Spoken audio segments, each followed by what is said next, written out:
Please. Mystical experiences when I was 5. I had one at 5 and then 6. And then I had took a triple hit of LSD in college and high school and had an MDiv duality experience. And then a couple of out-of-body experiences while I was backpacking on the Appalachian Trail the year before I died. And in the wintertime, it was March. So, yeah, I died twice. 1980 from hypothermia while ice climbing in Alberta, Canada, in March on spring break. I was a national student exchange student. I was in the National Student Exchange Program at Montana State University that year. And I died again in 2015 of a widowmaker heart attack. About 5% of people survive it. I have damage from it. I died in the ambulance on the way to the catheterization lab.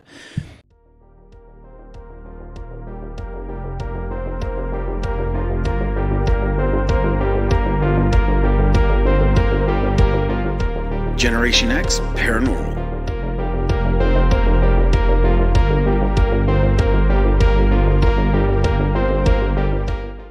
Well, hey, everybody. Welcome back. Hey, everyone. We are Generation X Paranormal. I'm Logan. I'm Nicole. And we have an announcement. We do. So, we decided to start a Facebook group for everybody that listens, anybody that doesn't listen, but you can tell your friends. And it's a little fun little play. Hopefully you can figure out what it comes from. But please come onto Facebook, search for the paranormal group for the eventually deceased. Hit the join now button. There will be a few questions. The questions are only for like fun pop culture references, just to keep out anything that's spam or something that should not be there. It is a private group.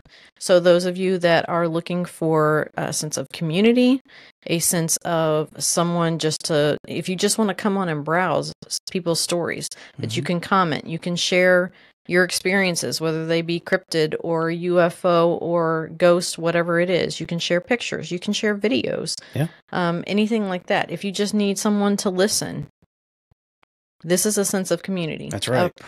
Private, safe space to do this. Also, if you want, I don't know if you mentioned it, but you can even comment anonymously if you want. You can post anonymously. If you have a story and people can respond to you and they don't have to know your name. Nope. So that is always an option. Yeah, we're pretty excited about it. So please search, I'll say it again, paranormal group for the eventually deceased. Yeah. We have a sense of humor. We do. We try anyway. You'll figure it out, especially when you go there, you're going to see something. You're like, oh, all right, I get it. Yeah. But speaking of community, we have a very interesting guest. We've been real excited to talk to him for a whole host of different things. But we have Reverend Peter Panagore. By a little tongue-tied today. But can you tell us a little bit about Peter? So Reverend Peter Panagore was recruited to TV as the 5th minister of America's oldest religious broadcast. Peter's 2-minute spot aired for 15 years just before the morning weather on New Center, Maine on 2 NBC stations, reaching 80,000 viewers a day. Previously, Peter served in New England as a United Church of Christ minister. His Audible bestseller, Heaven is Beautiful, has been optioned for a film. His first book, 2 Minutes for God, is a non-denominational devotional drawn from his 1,700 TV stories. He is working on his third book, built around his talk, and provides mentioning to spiritual seekers worldwide. Wow. And he has a special thing to share with us. Right. Other than that. What he's going to share with us is going to be amazing. So I think at this point, let's talk to Peter. Well, hey, Peter, how you doing? Hi, Logan. Hi, Nicole. Thanks for having me here. Yeah, absolutely. Thanks for coming in. Yeah, we're absolutely honored to have you. So pretty excited, honestly. You have an amazing background. And I know we'll get into it. And there's a lot of reasons why I resonate with some of it. But yeah, if you don't mind, I know Nicole and I have done some research about you, but our audience sure hasn't. So if you wouldn't care to kind of give us a little bit of a background on, a little bit about yourself. Now or then? Present day or past? Let's start with past first, because I think that's pretty important for where we're going. The trajectory. All right, so let's see. It's important to know that I was raised Roman Catholic and Greek Orthodox. And it's important to know that because I was a person of faith, also had mystical experiences when I was a child. But the thing about the Orthodox Church and the Catholic Church is that they really kind of hated each other for thousands of years, for about 1,000 years. And they were about a block apart in my city where I grew up, and Mom was one and Dad was the other. And each Sunday, not every Sunday, but the priests would talk down the neighbor church over there. They're all going to hell. No, you guys are all going to hell. So I kind of grew up with this idea that religion, they weren't all telling the truth. How could they both be right? So that was a strong influence. I also went to Catholic high school. I went to an all-guys school, kind of an academic jock school. I read the Bible, one class every year. We read a gospel. I was raised outside of Boston. Family members. My sister vanished when I was a kid. When I was 14, she ran away, disappeared from the family, caused a lot of trouble. I was in the National Ski Patrol. I was a Boy Scout. I was a troublemaker, but not a bad one. Just kind of an average young fella sowing my wild oats kind of thing. Yeah, I'm familiar with that. Yeah, I'm sure. It's like I was a guy, and that's the way it goes. And I went to UMass Amherst, an English department. I dropped out of Coast Guard Academy within the month after after spending a year trying to get accepted. I finally got accepted and looked at their curriculum and decided I can't do that, and because it was all engineering. So my dad got me into UMass, where I became an English major, which was crazy because I'm dyslexic and grew up not really being able to read till I was about in 7th grade. But I loved stories. I love stories and storytelling. Yeah, that's I could see where that'd be very challenging. My father, oddly enough, and I don't know that I've ever really talked about this, but he was dyslexic and he ended up becoming a teacher. So it's kind of interesting how, exactly. It's like, it's a way of, I guess, just taking I hate to call it a stumbling block. 'Cause it's not a stumbling block. It's just, a bit of a challenge. Right. And then, man, talk about just big course correction. It's just, anyway, I find that always really kind of inspiring anyway. So, but no, thank you so much for sharing that. That's really good. And it's really important because, without tipping the hat too much of where we're going, kind of tell us a little bit now about the near-death experiences and kind of where, I guess, the culmination of everything that you're doing now kind of sets you down a different path. Well, I'm gonna push it back a little further. I started having these mystical experiences when I was 5. I had one at 5 and then 6, and then I had took a triple hit of LSD in high school and had an MDiv duality experience, and then a couple of out-of-body experiences while I was backpacking on the Appalachian Trail the year before I died, and in the wintertime. It was March. So, yeah, I died twice. 1980 from hypothermia while ice climbing in Alberta, Canada, in March on spring break. I was a national student exchange student. I was in the National Student Exchange program at Montana State University that year. And I died again in 2015 of a widowmaker heart attack. About 5% of people survive it. I have damage from it. I died in the ambulance on the way to the catheterization lab. The second near-death experience it set me up for finally being all in terms of what I was going to do next with my life. At the time, I was on television. I had a 2-minute morning show 7 days a week on a couple of NBC stations up here in the Northeast as an inspirational storyteller.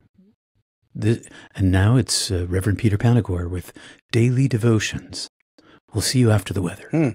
And so I was on every day, and when I had the second near-death experience, the TV station was purchased by another corporation. We were a 501c3 nonprofit sistered with the station since 1926 when they started out on AM radio, and I was the fifth guy on this having this show, and the TV station was purchased.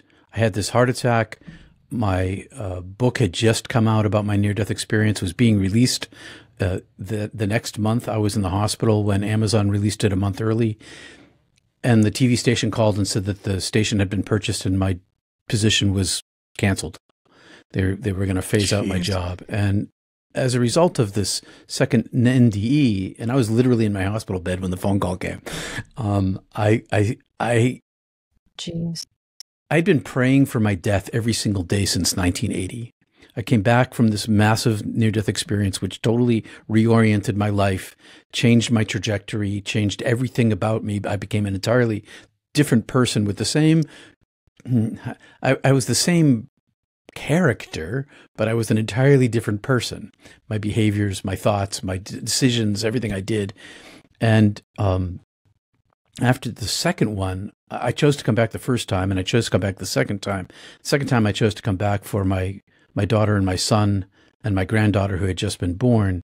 And I saw my granddaughter's life with me and without me. She had maybe 9 months at this point, 9 months old. And I realized that she really, really needed me. So I came back, and when I was in my hospital bed, I got these phone calls, and I changed again. Every time these kinds of things happen to me, I changed.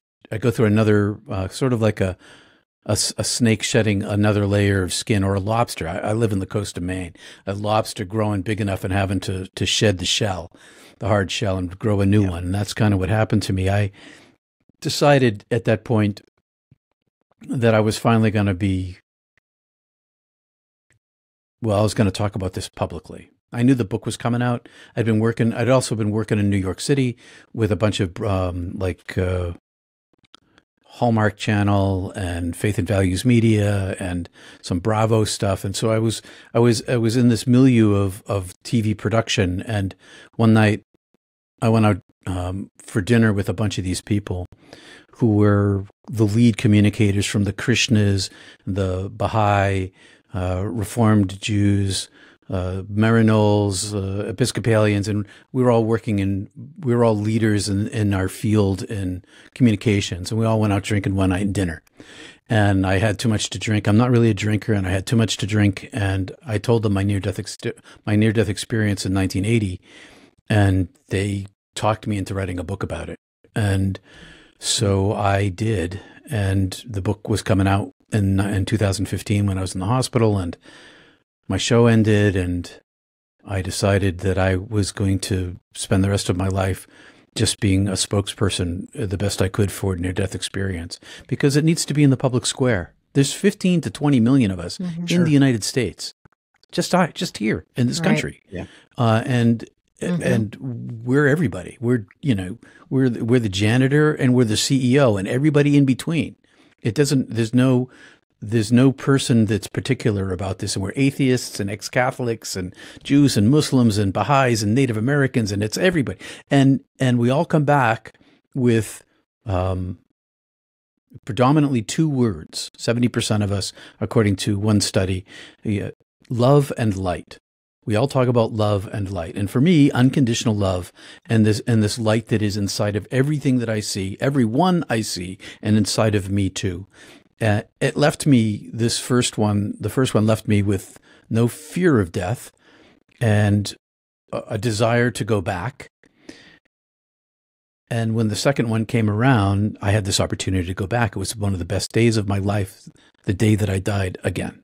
And I know that was particularly hard for my kids to hear me say that, but it's so much freaking better on the other side. It's like immeasurably better. And I chose to come back this second time because also, life is super short, super, super short. It might, the older one gets, the faster it feels like time passes. But the thing of it is, when I was dead, that's how fast my life was. Snap of the fingers. That's how quick it was. And because it was that fast, that's the reason I came back the first time. I was like, it's not so bad. It's going to take a moment to come back to bliss again. I regretted it immediately. But the second time I decided that I would come back here because I know that my time is limited, and eventually I will go home again. shed this skin, become who I actually am again.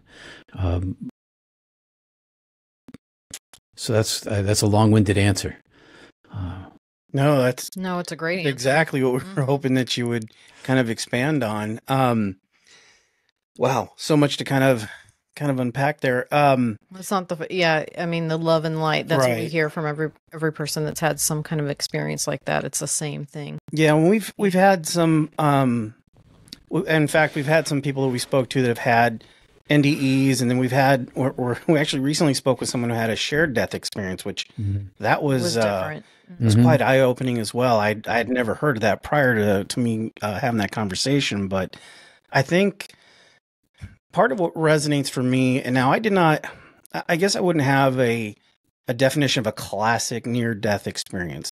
I had a brain bleed, and I know that the percentages and certain things that happen, that part resonates with me a bit because, it was a very, very close call. But I didn't have the, obviously the experience that you had, but with that, I did have kind of and I would imagine this is pretty common for people who have either near death experience or something like that happens. It kind of the adage of having a cathartic moment, for me, it truly was. It was knowing how quickly, that time frame was, and how fast my life would have been. I wasn't ready to go just yet. So it's a little bit different, obviously, but no, you're right. I know for me, having an experience like that 100% changed my life. I could not imagine what it was like for you to go through, the experience that you went through. So I guess I need to ask, tell us a little bit about, if you don't mind to, and at the end of this is all very, very, very personal. So whatever you care to share is absolutely wonderful for us. But kind of the first time you went, I was listening to you where you did not want to come back.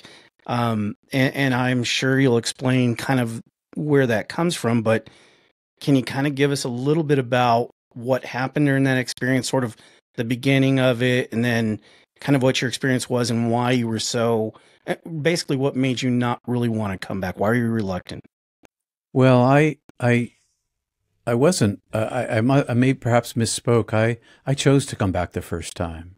I was welcomed and invited to stay, but as part of my experience, I saw my parents. My sister had, as I mentioned, run away, but from my family point of view, she had vanished, and it caused an emotional and psychological break for my mom, which caused additional problems for everybody. So I saw my parents' lives with me and my parents' lives without me. I saw these parallel tracks of mom and dad A and mom and dad B, and I was in this state of bliss, of unconditional, infinite love, of all of the universe's size of love and more aimed right at me. I was in this ecstatic state, and I understood the length of my life was the wink of an eye, but I also saw my parents suffering without me coming back, and it was devastation. Right. So I chose to come back both times, which is unusual. But I kind of jumped into the middle of the story there. I was ice climbing in Alberta, Canada. I'd been out for about 8 days snow caving and backcountry skiing in neighboring British Columbia, right on the border there. And winter was my element. Skis were my thing. Backpacking and mountaineering was right up my alley. It's what I was doing with my life. I'd never ice climbed before, done a lot of rock, high altitude kind of stuff, but not on ice. My partner was a trained, certified lead ice climber. We had met for this trip. We had met and then decided he had this trip planned, and I joined him on this plan that he had on this trip, and we had a great time. But I made a mistake while ice climbing. I'll spare you all the story of it. I made a mistake, and that mistake cascaded into us being trapped. And the trap was during the night when the temperature dropped about 30 degrees and hypothermia set in pretty deeply. Eventually killed me. A lot of frostbite, a lot of fear, a lot of trauma, high altitude, scary stuff. So when I died, I had a very long near-death experience. A lot of things happened to me. Sometimes people ask me, how long were you dead for? I don't really know. But I don't have a measurement. Oh, I was over there for an hour or a week or a month. I don't know. But all I know is that all sorts of things happened to me when I was over there, culminating with my understanding of the origin of myself being a particle of the divine entangled with the field of particles that were all collectively a super consciousness, the many bazillion, quadrillion of these individual particle photons, metaphor speaking, that are all entangled together. I was one of them, and the field was a unified field, and also a multiplicity of entangled particles. And it was super consciousness. It was meta. It was beyond my capacity to see the depth of this. As deep as I looked, as it went further than that.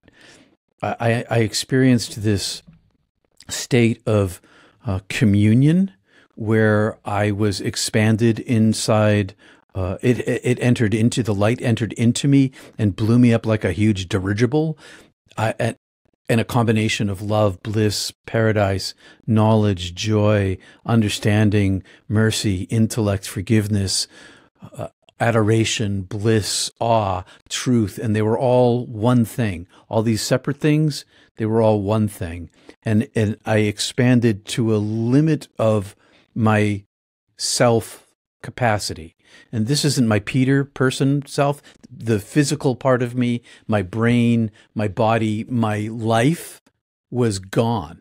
There was none of that left of me in this state. I was made of light and expanded into this massive size.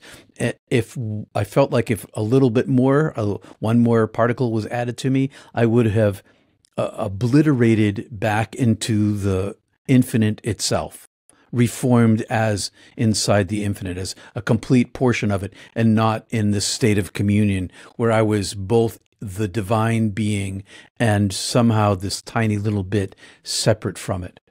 I went through, I'm kind of jumping around in my story here.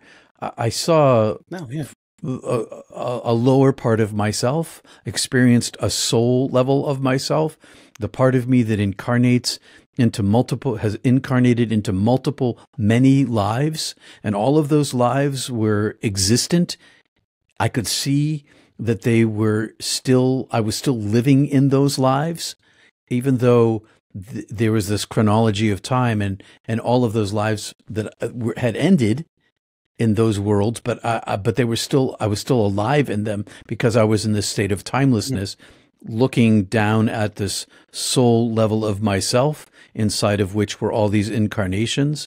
I entered into 2 of those incarnations. I experienced being a human, another person, and I experienced being some kind of creature, some kind of lizardy thing with a very tiny brain and quite frightened of some creature that was going to try to eat it, or me. I went through a life review where I understood that the divine being experienced every moment of my life as me. And people talk about the book of life or the Akashic records, but it wasn't like somebody was taking a quill pen and writing down my life. The divine lived my life with me, completely knowing me and present to me and always loving me no matter what I did and who I was, how I behaved. And except I had these shameful parts of me, and as the light was, this big, huge eye was looking at me, seeing me, being me.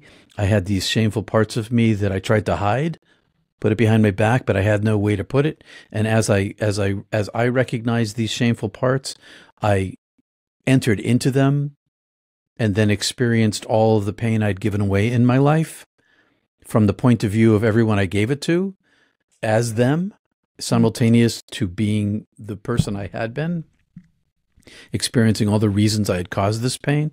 And it was a hell. And this is, I've skipped around in the story. This is earlier on, before the union experiences. But I was welcomed and forgiven. And I understood that being human was to hurt other people. And that's just what it is, not just to be human, to be a creature at all. And I understood that the unlimited being had always loved me and always loves everyone. I could keep talking, but it's probably a lot to take in, and there's more, but that's probably quite a bit already. It is, but it's it's so interesting. Yeah. And I think it's the first time I've ever heard that about having to actually like go through your life and experience that and feel the pain that you've caused others. That's the first time I've heard that. Yeah. I mean, it makes sense. It does make sense. It accrued to me too. The pain that I gave away, okay, it was it stuck to me. And it was much bigger than I had anticipated when I did it. All of it. Right. I find that so fascinating. One of the things you talked about was living all these different multiple lives at the same time. It's just, we had just really kind of within the last month or so, have had quite a few people on the show where we've talked about this. And about limitless time. It's just amazing. Yeah. We talked about, I don't know if you're familiar with Mike Ricksecker, but we talked to him and he was talking about, and this was mainly in the conversation about time travel, but what he was saying was stacked time, and that, you can go through all these different dimensions with simultaneously living those same lives. And that, believe me, that's not the only time that's come up, but I think the question that I have are just one of those things I want to bring up, because I like to kind of bring kind of an equilibrium side of maybe some people that question a few things, that have not had experiences like that. If you follow, I guess, the scientific line or whatever you, some people will say that when you have some of these, or people that have had a near-death experience, sometimes scientists will say, well, was that some sort of synapses firing or something that happens inside the brain, when you're expiring. But for me, I find that really tough to believe because of the kind of that cathartic feeling that you get and the things that happen once you have an experience like that. But if you wouldn't mind talking a little bit about that, Peter, what would be kind of your response to people who have that, I guess, that question or that, at least that thought about the things that you may have experienced? There is some science. Dr. Bruce Grayson has a book out called "And the Last Year After." In his book, he has spent 40 years accumulating circumstantial evidence, or it's not quite the right word, circumstantial, but more like social science evidence, where you go out and you survey people, you collect this data, and then you analyze the data and you find patterns. The patterns he has found is that the people who have these experiences, they come back radically different than they left. Their lives are different. Their perspectives are different. Their attitudes are different. The way they behave is different.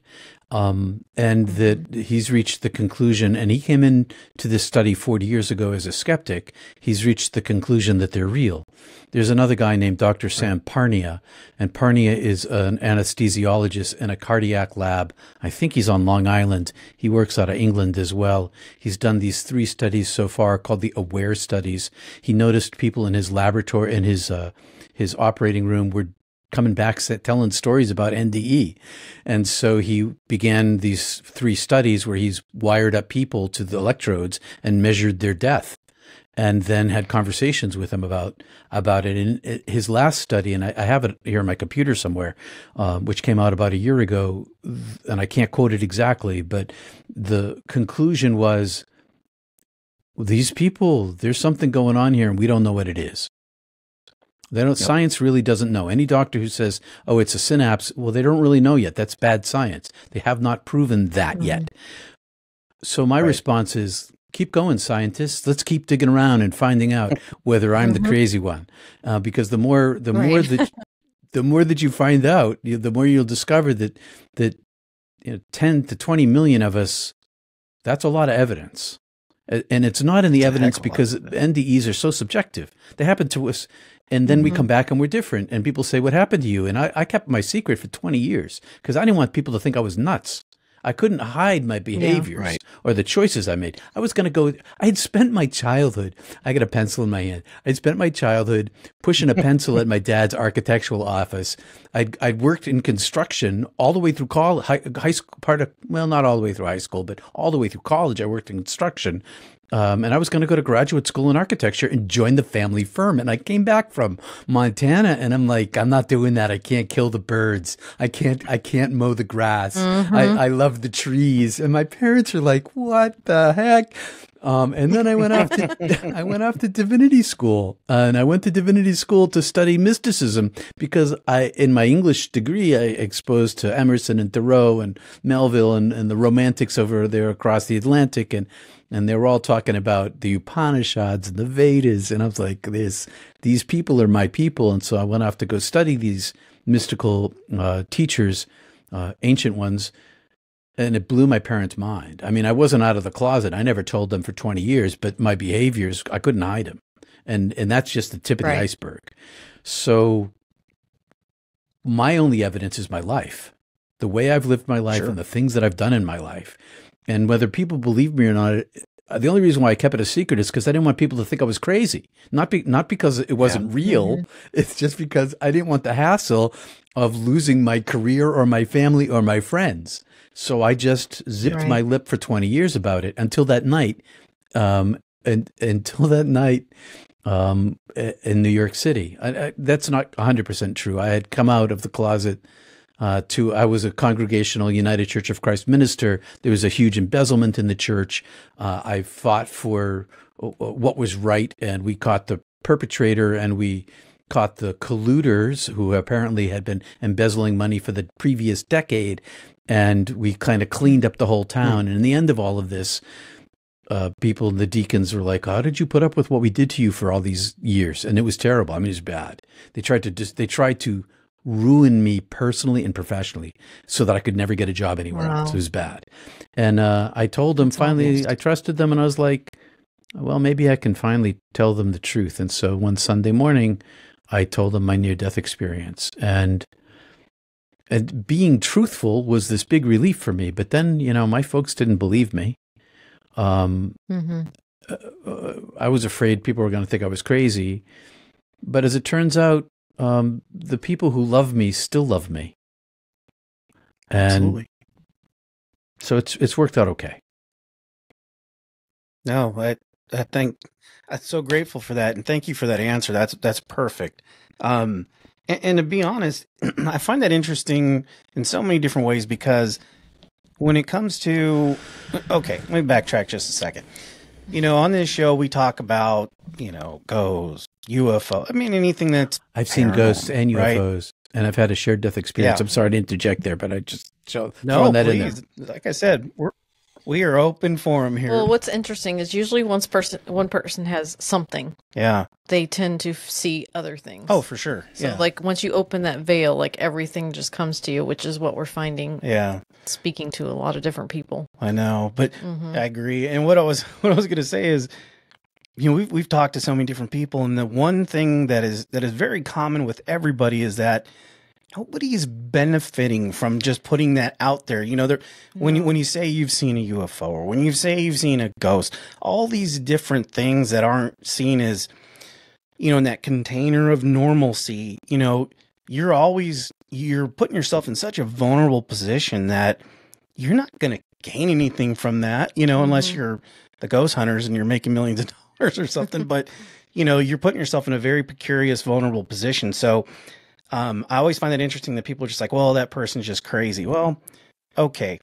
In the lens of normalcy that you live in, sure, I can see where that's a little bit off. But the reality of the situation is especially like someone like yourself, you've been either holding on to that information for a very, very long time, and you need to release it, because of, whether it's for your own personal mental health or just for, just to be able to be yourself. Yeah, just to be yourself, and probably in many cases just to be some testimony for some things that have happened. But anyway, a very long-winded explanation of saying I agree 100%. And we always talk to people that are always afraid of saying, "Well, I don't want people to think I was crazy." Well, I mean, that's a very fine line anymore.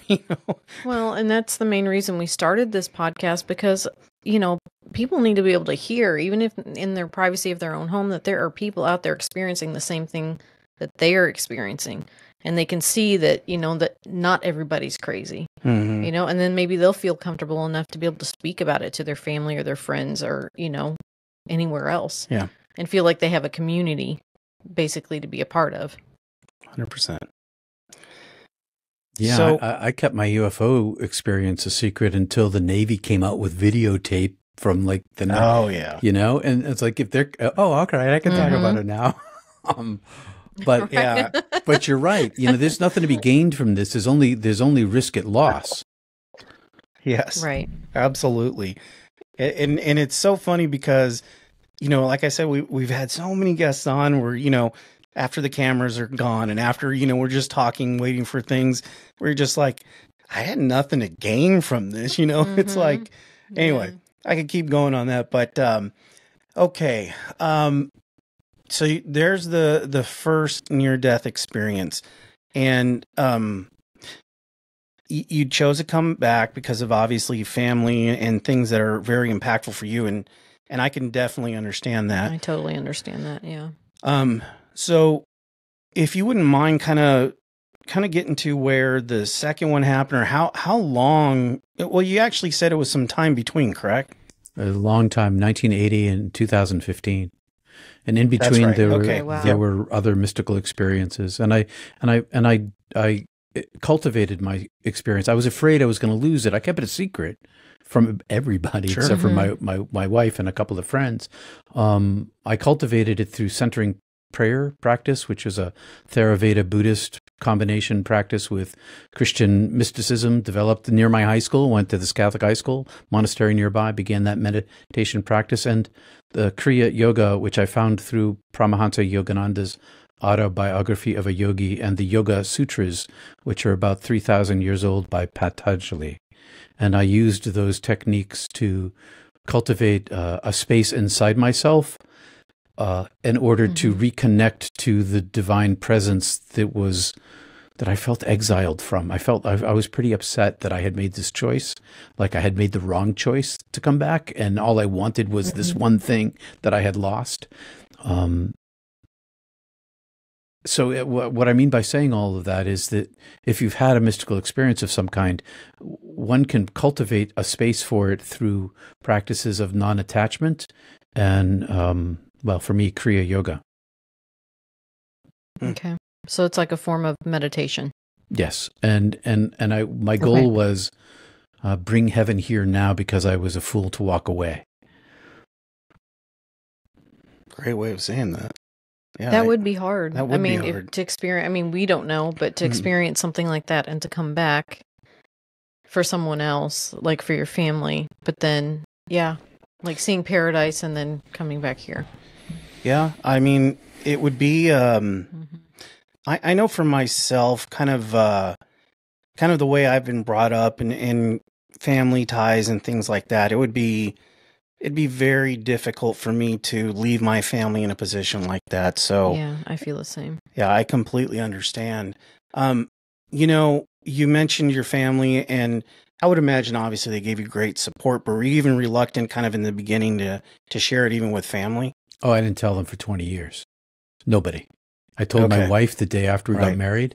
I told my childhood best friend on a backpacking trip a couple years after.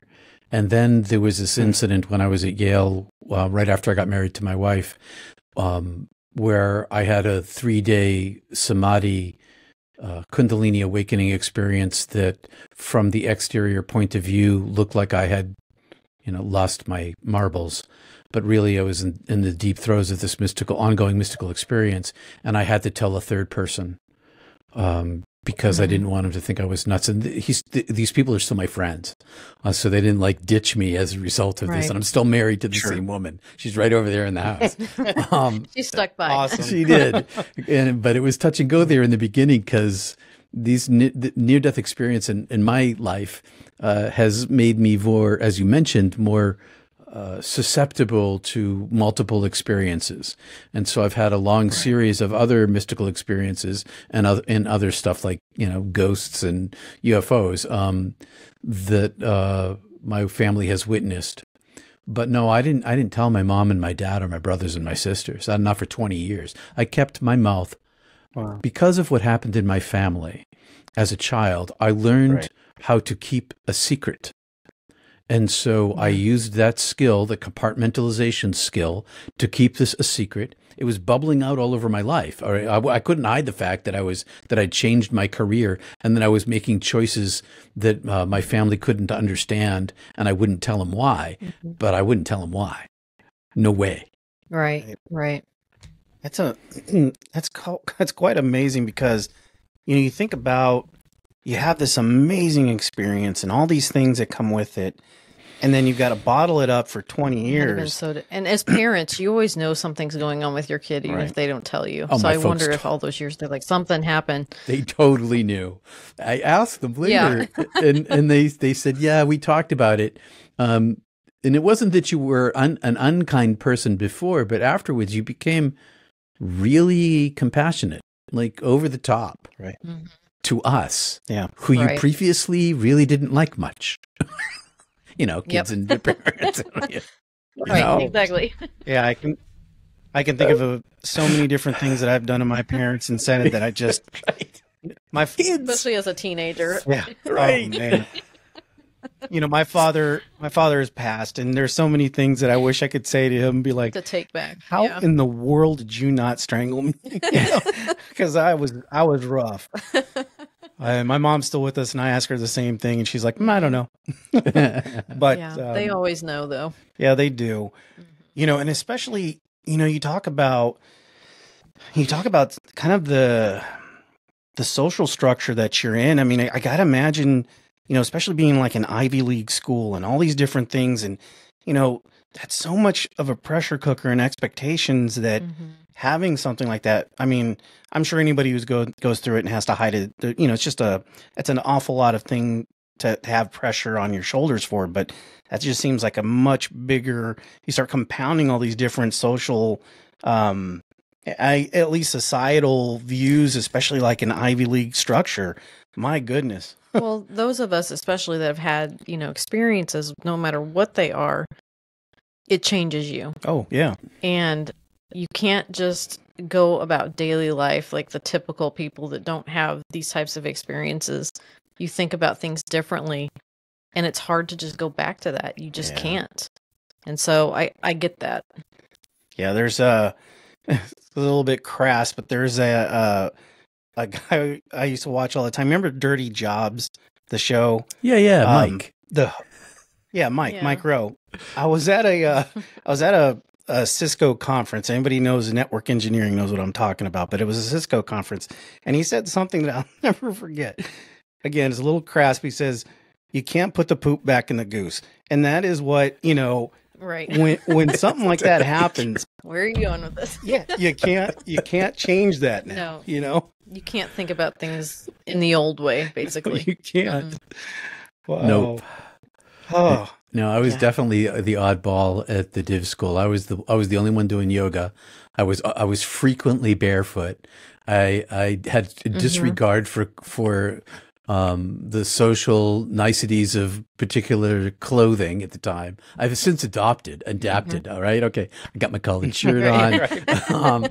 But I was the long hair hippie freak, barefoot yoga guy with all these other people, who I loved, and we became friends. I'm still friends with a whole bunch of them, but I was definitely I got kicked out of classes, just all sorts of stuff. That's funny. Oh, wow. Yeah. Okay, so that is that's quite a journey for 20 years. And then, so the second near-death experience, it's one of those where when a medical thing happens, it hits you out of nowhere, especially like a brain bleed. Yeah. But I would imagine that had a pretty big impact too, because, when you go, at least I would imagine, I've never been ice hiking or anything like that, but there's an inherent risk with it. That there are some things that could go sideways, and if they do, it has the potential of being life-threatening.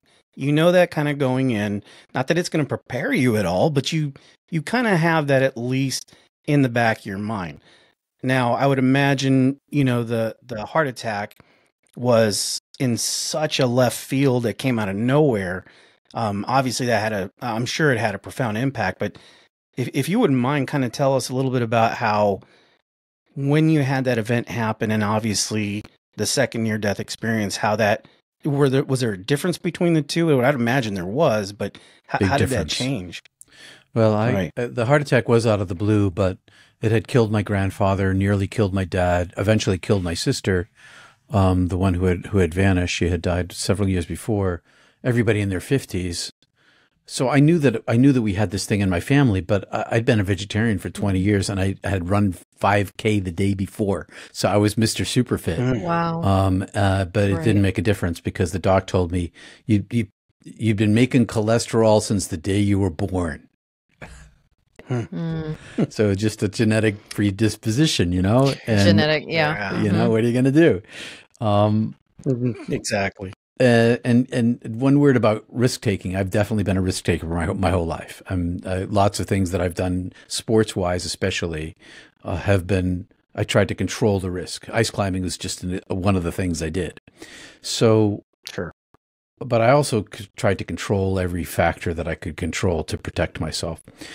The second near-death experience did come out of the blue. Kind of mostly out of the blue. A day or so before, I had this palpitation in my heart. I had run this 5K.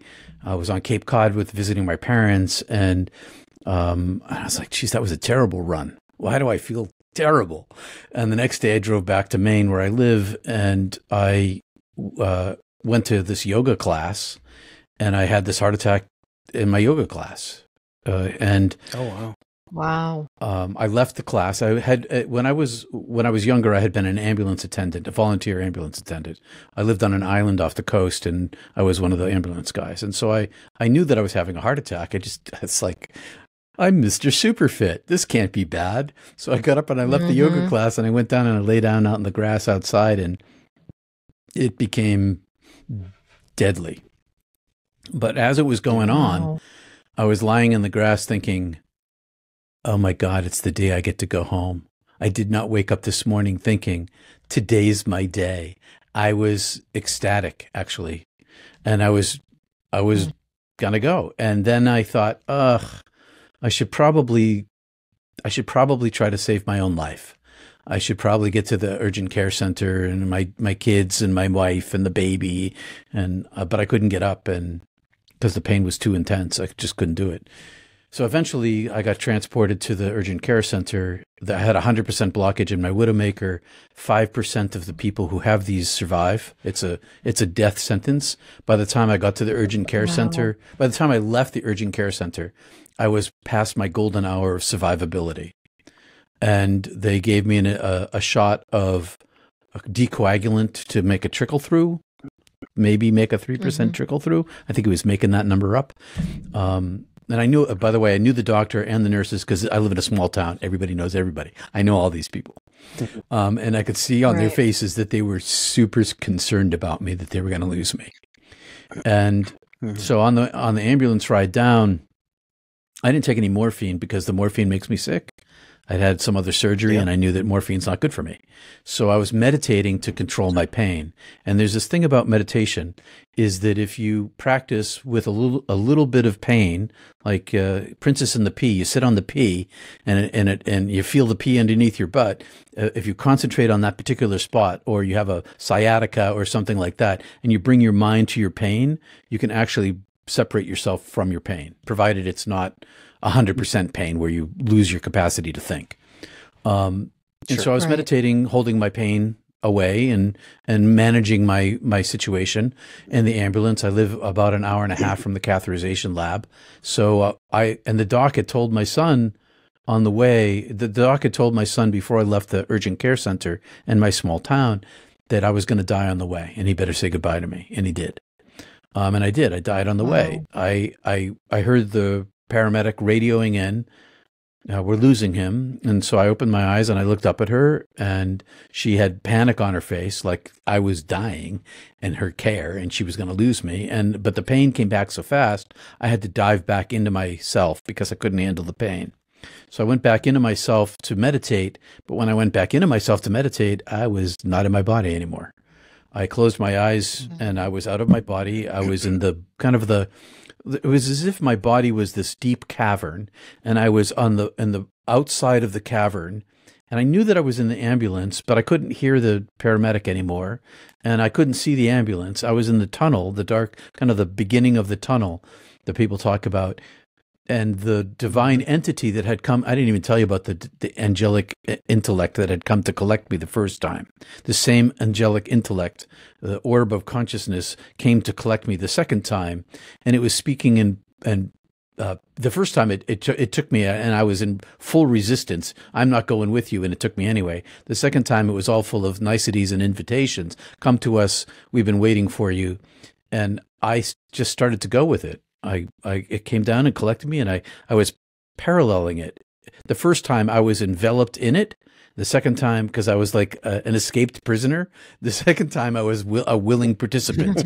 and so I started to go with it. And then I thought, what about my kids? What about the baby? So I turned around and went back inside this cavern of myself, my soul, my body. And I kind of looked around inside to see, I saw my son's face and I saw the concern and the fear in his face that he's losing his dad. And then I saw my daughter, who had been in this terrible abusive relationship having to do with Afghanistan and the war and post-traumatic stress disorder and and the baby came and the fellow was dangerous and the baby was going to not have a dad. And I could see the same thing happen with my granddaughter. I could see her life with me and her life without me. And her life without me was terrible. Her life with me was better. And so I turned around and I went back out of my body, and the angelic being had receded, kind of politely looked away, gave me some space, came rushing back. Come to us. It's time for you to come home, but we've been waiting for you. And I said, I'm staying if it's all the same to you, because the length of my life is the snap of a finger. I'll be there. I'll see you in a few. And I turned around and I just went back in my body again.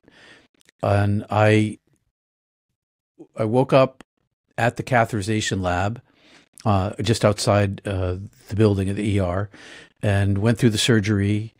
The next morning, I told my family that I had died again, and I did change. You talked about facing your mortality, and that kind of experience makes, and you were talking about something similar, Nicole. You have these major experiences. They change who you are and how you think. I changed again this time. This time, I realized, and as I mentioned before, the book was coming out. I had to be in New York City in one of the morning shows in like 4 weeks or some crazy number like that. And the TV station called me up and said, your show's getting canceled. And I came back sort of stripped of my last layer of resistance.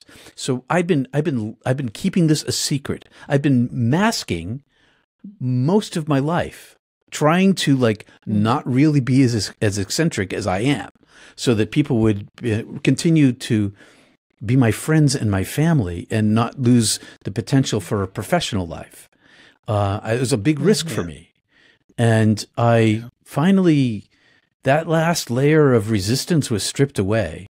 And within a year, all my resistance was completely gone. I had this full integration experience where the the presence of heaven and the light within me permeates all that I am and all that I do, even when I make mistakes, even when I'm suffering. It's like I live in a bubble of light now, and it doesn't fix my problems. I just have this constant awareness of the light surrounding me. Previously, when I came back the first time, it was inside of me, and I saw the light everywhere that I went and in everything that there is.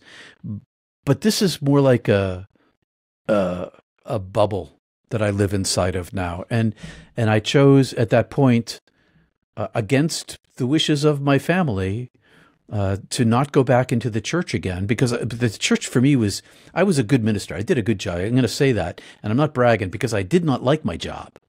I was hiding inside of the church in order to be a servant for the people, because I have that in my heart, to be helpful to people and to help them in their darkest times. But I was also there to study the literature and practice my interior world. No one was going to question, why is the minister meditating all the time? Why is he reading books? Right. What's he reading this ancient thing for? Nobody, they wondered, but they never questioned me. It was a way for me to deepen my path and do good work, but stay hidden. And after I died again, I decided it was enough with the hidden thing. The book was coming out anyway. It was time for me not to go back inside the church, which was, like I said, darkness for me, and to try to strike out on my own to see what this calling was really about. Because what happened to me when I was 5 is that I had the same angelic being collected me from my body, brought me into the presence of the, people call it the void, into this greater darkness where the divine is the thing itself. And I understood that I had a mission, that my job was to work for God. And my 5-year-old mind, that's the way it worked. Oh, I work for God. Oh yeah, that's right. And then when I came back the first time, that was super emphasized to me, that I had a mission to speak, and within 2 days I had said, I'm not talking about a thing about this. Everybody's going to think I'm crazy. So, and you didn't give me any language to talk about it in the first place.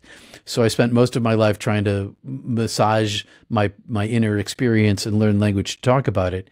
And by the time my second NDE was over within that year, and I felt integrated, I decided that, well, I'm going to do my best to be a spokesperson and try to bring this into the public square, because the more people that talk about it, the more normalized it becomes. And the thing that I discovered when the TV show ended, I wasn't really sure, and I was out of the closet by this point.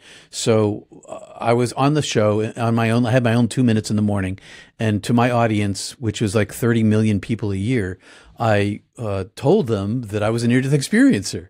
And so when the show ended, I started preaching in these little tiny churches all over northern New England. And I started asking people, who here in this congregation has ever had a visitation from the dead? 50% of every people in all of the congregations, 50%. In every single congregation, half the people had a dead loved one come back to them, and they'd all told somebody else, but they never told their church, and they never talked about it in public. And so here's this half the freaking population have this mystical experience that transforms their grief. And now, because they know their dead one's really not dead, they still love them, and that they're alive. And so I decided that if half the population has this, then it shouldn't be such a terrible thing to bring it into the public square to get people to start talking about it. And then my book got picked up for a movie. And so I've been working last week, I'm finishing up my contract after 4 years of preparing for the production of this movie, to reach a mass market with this. So that's awesome. It's, and I'm not the only one now. Right. So there's all these books about near-death experience. There's all these video, this what we're doing right here, this podcast. There's all sorts of podcasts about it. I'm trying to make it so that we can just talk about it. Just talk about absolutely. it. I love that. That's great. And that's the most important part is that, like you said, here you are probably in a position where you would want to have, if you're in a church and you're with the people that that should be the place where you can. Exactly. That should be a place where you should be able to. And it's a spiritual place. Yeah, it's a spiritual place. Community. Yeah. Yeah. I, first of all, that's, wow, what an amazing story. It really kind of just, it blows my mind in the sense that you're right. I would say so many different people have these experiences, and not just NDEs. We talked a little bit about, UFOs and ghosts, which, by the way, as you do this more and more, you realize that web is much more intertwined than people related. Think. But no, we have so many people that have had these experiences, and you're right. There needs to be a forum, which is one of the reasons why we created the podcast. But, it's great to know that like-minded individuals are doing that sort of thing. And, I just, that's awesome. And if you wouldn't care to, I know that I wanted to kind of get to a point where we're talking about some of the things that you're doing now. And, I definitely want to know, or at least for our audience to know, kind of where you have kind of transitioned into the church that you run, which is, if I remember right, it's not church, or is that how you call it? I call it not church. Not church. Right. But I'm glad I got that right. I was trying to remember. I'm like, it was either no church or not church. But no, if you wouldn't care to kind of take us a little bit full circle on that, if you don't mind. Yeah, not at all. One of the things that I had to give up when I became a congregational minister is all of my desire to read in the Eastern literature. The Upanishads, the Vedas, the Bhagavad Gita, all these things, and I couldn't talk about them from the pulpit, and so I focused primarily on the West, but I continued my reading. And so now I'm freed from the constraints of doctrine and dogma, none of which I ever believed in. By the way, I am not a believer. I'm an experiencer. I know what I know, and my knowledge is completely unshakable. And that's a huge. Yeah, I was going to say that's a huge thing to point out. Say that, because I think for a lot of people, they don't understand that there is an enormous difference between the two. Yes, which is the reason why I was able to do all the daring ministry things that I did do, because I know where I'm from and I know to whom I belong and I know where I'm going. You can hurt me, but you can't kill me. I'm not going to die. Right. My body's going to end, but I already know who I am. I already know what I am, where I'm from. So what I'm doing now is I decided the not church comes from this guy named Pseudo-Dionysus, who is I think he was a 6th century mystic, also called Dionysus the Agrippid. And he came up with this idea of negative theology. And the idea of negative theology is that everything you say about God is wrong. You can't say, if you say this pencil is good, then you can't say that God is good, because the difference between the material and the spiritual is so vast that you have to say in that case that God is not good. Because if this is good, what's the value of goodness? And how do you apply the value of goodness, which is a pencil, to this infinite, ultimate, supreme being? You can't. So he came up with this thing called negative theology. So I named it not church, because it's not church. There's no dogma, there's no doctrine. Today I wrote the piece for this Sunday. I'm right now back in this book called the Peshitta, and the Peshitta is an early Aramaic collection of the Gospels that was called heresy by the Western and Eastern churches and maintained only in the Syriac Christian tradition. And that Jesus spoke Aramaic, not Greek. And the Peshitta has a much more mystical tone to it. So today I was writing about the Peshitta, but sometimes I run a class on Tuesdays. I teach Kriya Yoga, and we're going through the Yoga Sutras. I talk a lot about Buddha and lots of different mystics. I try to help people understand that mysticism is a thing of its own, and that all major religions in the history of the world were started by mystics. Moses, Abraham, Muhammad, Jesus, Lao Tzu, the Zarathustrians, the Baha'is, the Sikhs. They all have individual people who had mystical experiences around which religion was grown, and doctrine and dogma became codified by theologians, not by mystics. And so there's this, there are threads that run through the global literature, and one of them is that mystics always talk in metaphor, because you can't talk about the thing that's ineffable. There's no language for it, so everything is metaphorical. That's one thing. And that means, and that's an important thing, because every near-death experiencer has to rely on the same tool. You have to talk about it metaphorically, because on the other side, there's no body, there's no brain, there's no language. So how do you talk about this thing for which there is no concept? And so I explore all of those things in Not Church. I have helped form a community of mysticals, people who have had mystical experiences, near-death experiences, psychedelic experiences, other kinds of high-end or mystical experiences, or seekers. And we formed a community of people for dialogue on Sunday mornings after Not Church called Mystic Tea Salon. And we have 5 rules. And the rules are humility, compassion, kindness, experience, and authenticity.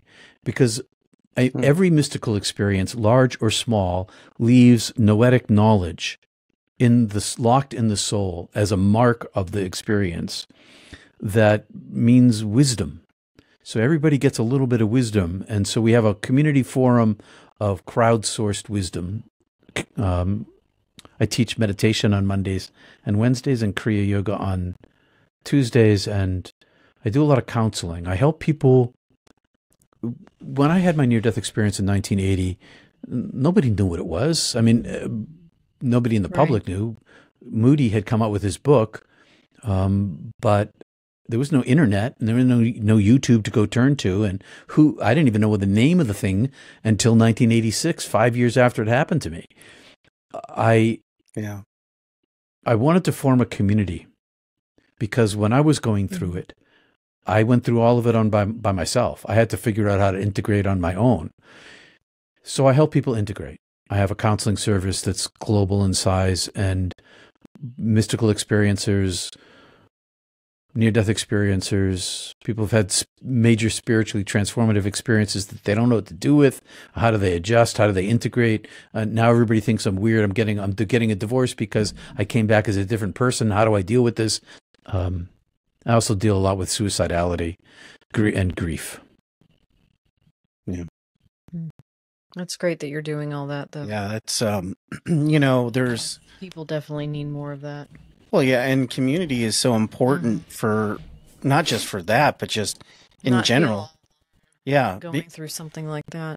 Being alone is, to me, is probably the closest thing to hell on earth, Absolutely. Not having contact, not being with, like-minded, even not like-minded individuals, Yeah, that's, and thank you for sharing that. That, when we were doing some research and looking at some of the stuff that you do, I found, I'll admit I looked on Instagram and all those places too, but, you have such a great way of, first of all, your message and how you do things is very calming, very welcoming.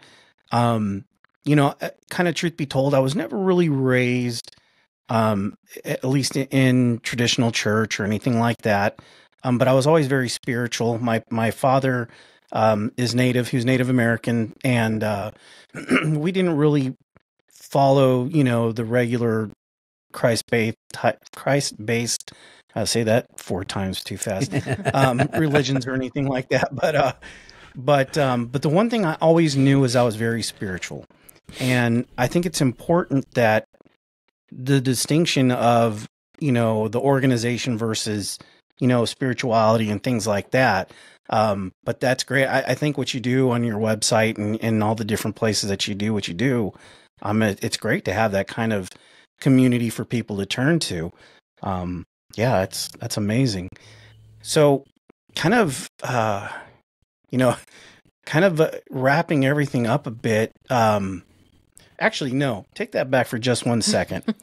There is one thing I do want to ask you because you brought it up, and only because I've always been very curious about when it comes to like ufology and things like that. That's a very touchy subject for a lot of different people, very taboo, because the first of all, the admittance of it means a couple of different things. One, either it means A, you're not alone, we're not alone. B, we can't control something like that because they come in and out how they want to. And maybe C, there's that potential of, well, what are they doing? So anyway, long way to say, being in the position that you're in and all the different things that you've been exposed to, you said you've had a UFO experience. Has that enhanced, changed? What has that done? 3. So there you go. But what has that done for you as far as the experiences that you've had, and what did it, like I said, did it enhance? What exactly did it do for you?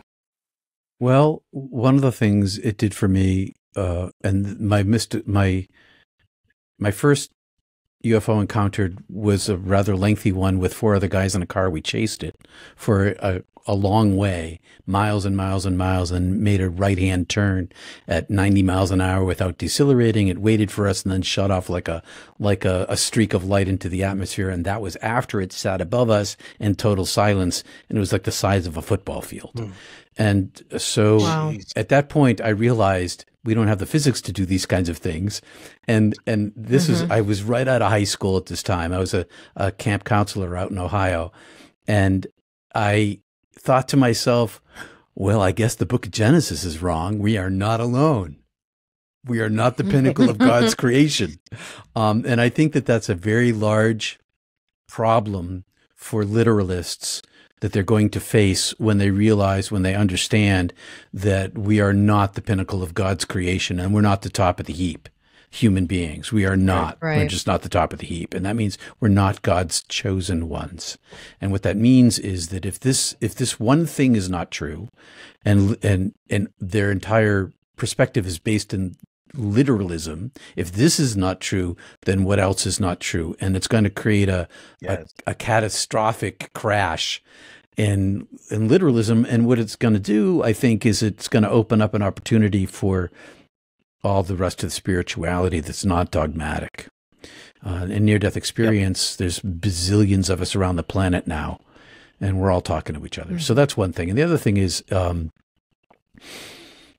well, I don't know why I've seen him 3 times. I saw one in my backyard 2 years ago. I was with a buddy, and he was visiting from Colorado, and we were having a few drinks around the campfire, and I looked up, and there was this big, huge orb like right over us, moving super slow against the wind. It was an east wind. It was probably blowing 30 miles an hour out of the east.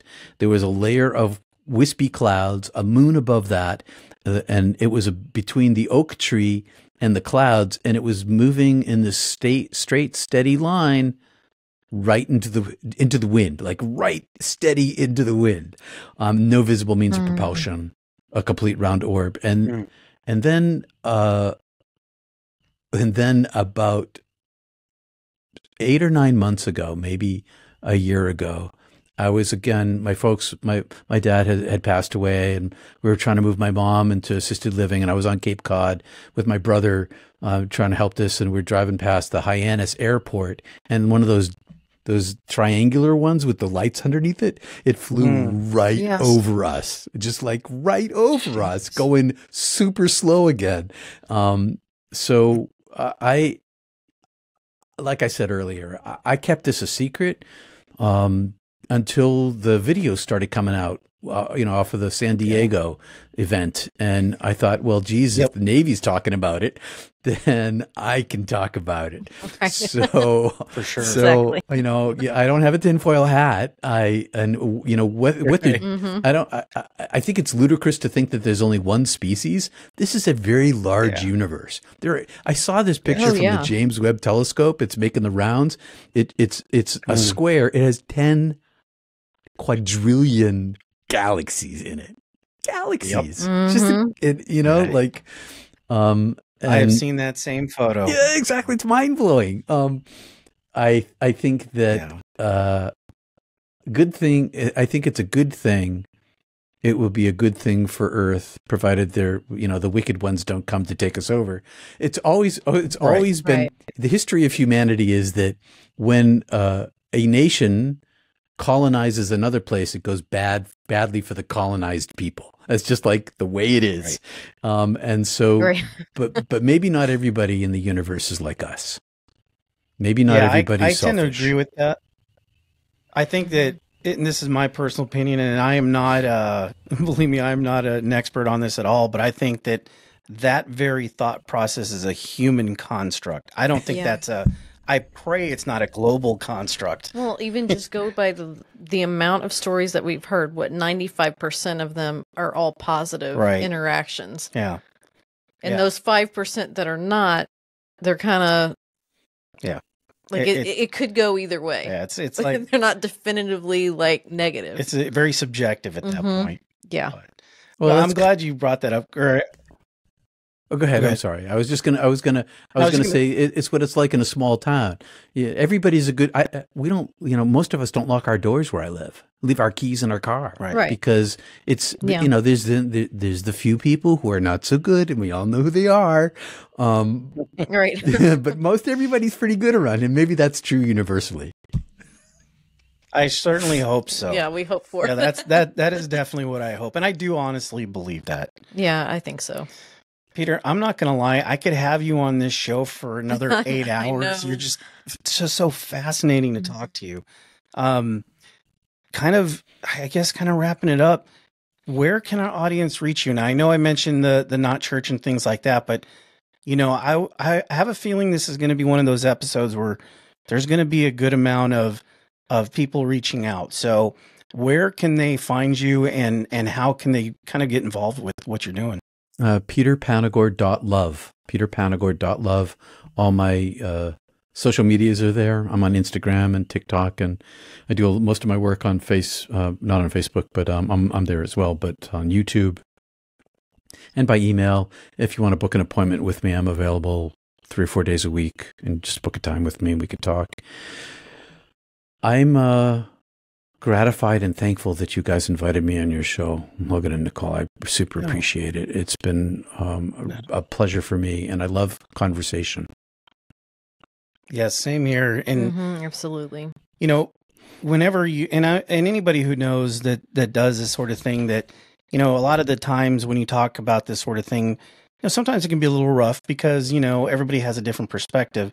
But it's always really nice to be able to talk and have that back and forth where it's not just completely one-sided. And anyway, I can go on, but no, it's been absolutely amazing to have you on, Peter. We really appreciate you being on. Yes, we do.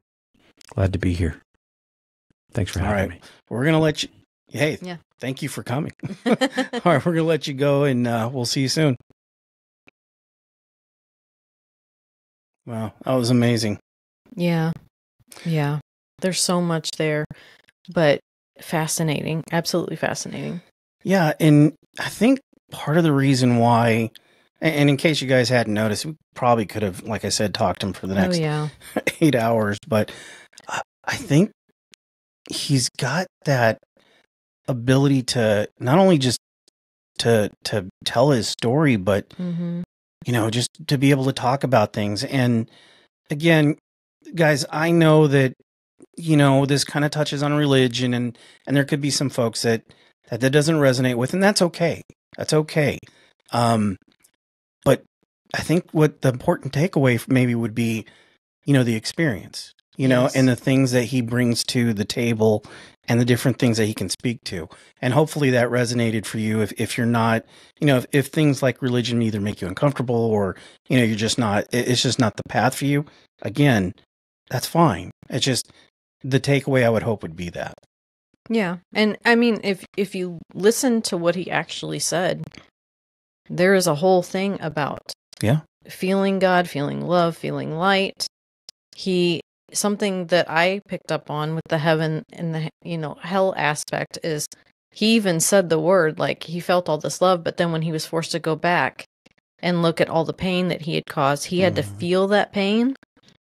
And to him, he, in quotes, he said that was hell to me. Yeah. So maybe that's how we experience heaven versus hell. If we're forced to look back on what we did, that would be extremely painful. Yeah. To watch yourself do that to someone else. So if you think about it, like just a normal everyday person like us, you know, we maybe lie or we, you know, hurt someone's feelings. That's intense. But if you've got somebody that's like a murderer or something, if they have to feel the murder that they did to someone else, like the way they killed that person, they have to feel that on themselves. That's a huge life lesson. Yeah, it is. So maybe it's just, you know, because we don't understand. We don't know what it's going to be. This is why we talk about this stuff. Right. Because we're not going to know till we're there. That's right. He has had the wonderful experience to be able to feel that and be a part of that and come back and tell his story. So I think it's just remarkable and very brave of him to be able to do that. I agree. Yeah, it's an amazing conversation to have. And, you know, I urge you guys to take a look, you know, reach out to him if you want. And, you know, he left great information and, yeah, I mean, what a great guy to talk to. Yeah, I mean, especially if you're struggling, I mean, he'd be perfect person to talk to because he's very open, very, you know, calm demeanor, and he's willing to help. So I think, absolutely reach out to him. Yeah. Well, hey guys, thank you so much for hanging around with us. Like Nicole said in the very beginning of the show, come check us out at our Facebook group. Mm-hmm. We're older. We like Facebook. But we also have the other stuff too. We've got the Instagrams and the TikToks and all that stuff too. But anyway, thanks again, guys, and we'll see you next week. See you next week.